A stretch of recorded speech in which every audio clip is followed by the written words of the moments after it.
if you come to an ear, nose, and throat office, one will do a medical assessment of why you have hearing loss.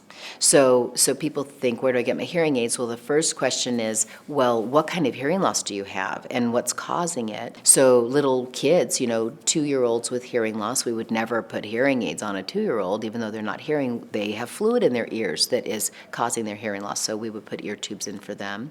And then there are some different things that can happen throughout your life. You could have an injury to your ear that could cause a conductive hearing loss, and some of those are correctable surgically. Some of those people would prefer to have a hearing aid than have a surgery, depending on what the reason for that conductive hearing loss is.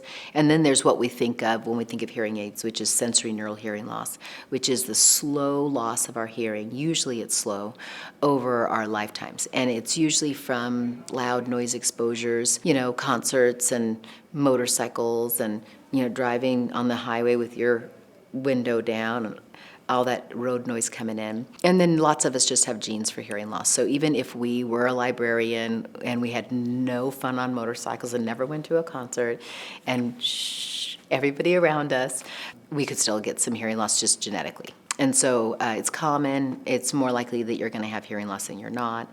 And then if you start to feel like you're having hearing loss, or if everyone around you is telling you have hearing loss, even if you think you don't, you should probably see an ENT, get a hearing test there, and then they'll look in your ears, make sure you don't have any disease process that really needs to be taken care of.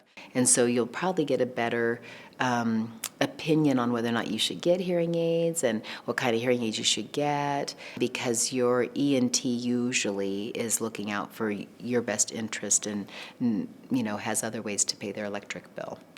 So in my office, our audiologists, they get paid whether they sell hearing aids or not, because they do all sorts of stuff for us with testing and patient support and stuff. So essentially, I think if you're looking for hearing aids, you should come to see an ENT, and they will also check to see if your insurance will help you pay for them. So, we have contracts with, most of the big commercial health insurance companies, Blue Cross Blue Shield and United and those kind of places, and some of them do cover your hearing aids, or at least will contribute some money to a hearing aid.